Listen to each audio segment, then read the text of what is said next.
জনাব মির্জা আব্বাস সাহেব কেন মানুষের সাথে হাত মেলাতেন না, আর হাত মেলানোর পরে কেন হাতের দিকে বারবার তাকিয়ে থাকতেন সেটারই বর্ণনা তিনি নিজের মুখে দিয়েছেন। তিনি বললেন, নির্বাচনের প্রচারণা চালানোর সময় আমি রাস্তার পাশ দিয়ে হাঁটছিলাম, কারো ধাক্কায় আমি গরম তেলের মধ্যে পড়ে যাই। মানে গরম তেলের যে কড়াই আছে না, সিঙ্গারা পুরি ভাজে, সেই কড়াইয়ের মধ্যে তিনি হাত রাখে ধাক্কা খেয়ে, আর সেই সাথে সাথে তার হাতটা পুড়ে যায়। পিছন থেকে ধাক্কা লেগে আমি এখানে পড়ে গেছিলাম। উত্তপ্ত সিঙ্গারা ভাজার তেলটা ছিল, ওই কড়াই হাত লেগে হাতে পড়ে গেছে। তবে ভাগ্যিস সেই কড়াই থাকা গরম তেলগুলো তার শরীরে পড়ে নাই। যদি পড়তো তাহলে শরীরটাও পুড়ে যেত।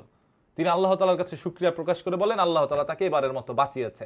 আর এই জন্যই কারোর সাথে তিনি যখন হাত মিলাতেন তখন হাতের মধ্যে ব্যথা অনুভব করতেন এবং তাকিয়ে দেখতেন ক্ষত কি আরো বেশি পরিমাণ হয়েছে কিনা। এরপরও তিনি পুরো হাত নিয়ে মানুষের সাথে হাত মিলিয়ে মিলিয়ে রাস্তা দিয়ে হাঁটতেন। যেরকম এই যে দেখেন, আমার হাতের মধ্যে কিন্তু ব্যথা আছে, যে এখানে কি যেন একটা হয়েছে। সো আমি কিন্তু তারপরও মানুষের সাথে হাত মিলাই, তবে তাকিয়ে কখনো দেখি না যে ব্যথা আরো বেশি হয়েছে কিনা, কারণ ব্যথা আর বেশি হবে না। তো যাই হোক, মির্জা আব্বাস সাহেবকে নিয়ে হয়তোবা অনেকেই অপপ্রচার চালিয়েছিলেন যে মির্জা আব্বাস সাহেব কারোর সাথে হাত মিলাইলে তারপর হাতের দিকে তাকিয়ে দেখতেন, তার এত ইগো অহংকার, তার টাকা পয়সা আছে, এই জন্য গরিব মানুষের সাথে হাত মিলাইতে চায় না। নানান ধরনের মন্তব্য অনেকেই করেছে এবং অনেকে ট্রোল করেছে। আমি একটি ভিডিও বানিয়ে মজা করেছিলাম যে তার হাতের মধ্যে হয়তোবা কে ময়লা লাগিয়ে দিয়েছে, যার কারণে তিনি ওই তাকিয়ে তাকিয়ে দেখছিল। সো মূলত বিষয় তিনি এতদিন পরে প্রকাশ করলেন যে তার হাতটা একরকম গরম কড়াইয়ের মধ্যে ধরার কারণে পুড়ে যায় এবং সেটা তীব্র পরিমাণ ব্যথা জ্বালা যন্ত্রণা তাকে অনুভব করায়।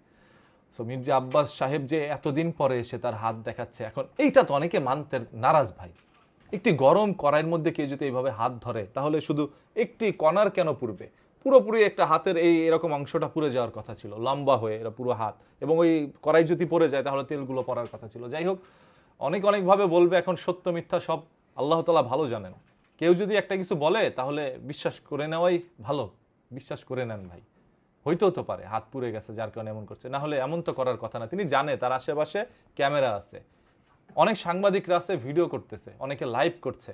সো তিনি ধরেন মন চাইল না গরিব মানুষের সাথে হাত মিলাইতে, তারপরও তিনি মিলিয়ে বুঝাবে যে না, আমি গরিব মানুষের হাত ধরতে পারি, অভিনয় করবে প্রয়োজনে। কিন্তু এরকম ক্যামেরার সামনে এরকমটা করার কথা ছিল না। সো আমার কাছে মনে হচ্ছে মির্জা আব্বাস সাহেব হয়তোবা সত্য কথাই বলেছেন।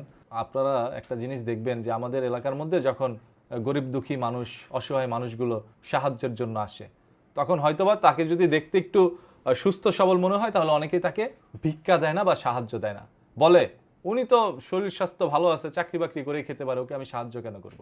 দেখেন ভাই, একজন মানুষ যখন অসহায়ত্ব প্রকাশ করে আপনার কাছে হাত পাতে তখন তাকে দিতে হয়।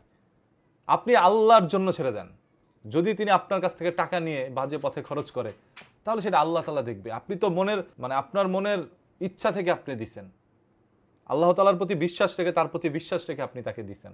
সেম একইভাবে এই যে মির্জা আব্বাস সাহেব যে কথাটা বলেছেন যে হাতটা পুড়ে গিয়েছিল, এখন আমরা ওইটা বিশ্বাস করে নিয়েছি, এই জন্যই তিনি এরকম আচরণ করেছিলেন। যাই হোক, এর পরবর্তীতে যদি কারো হাত পুড়ে যায় তাহলে ব্যান্ডেজ করে নেবেন, কারণ মানুষ যদি দেখতে না পারে যে ব্যান্ডেজ আছে এরপর এরকম সমালোচনা করতে পারে। তাই সবাই একটু সতর্ক থাকেন, সতর্ক থাকা সবার জন্যই ভালো।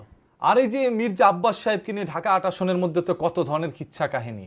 তার বিরোধী প্রার্থী হচ্ছে এনসিবির নাসির উদ্দিন পাটোয়ারি, তিনি তো একের পর এক মন্তব্য করেই যাচ্ছেন মির্জা আব্বাস সাহেবকে নিয়ে। সেইগুলো নিয়ে পরবর্তী ভিডিওতে জানতে পারবেন, চ্যানেলটা সাবস্ক্রাইব করে রাখেন সেই জন্য।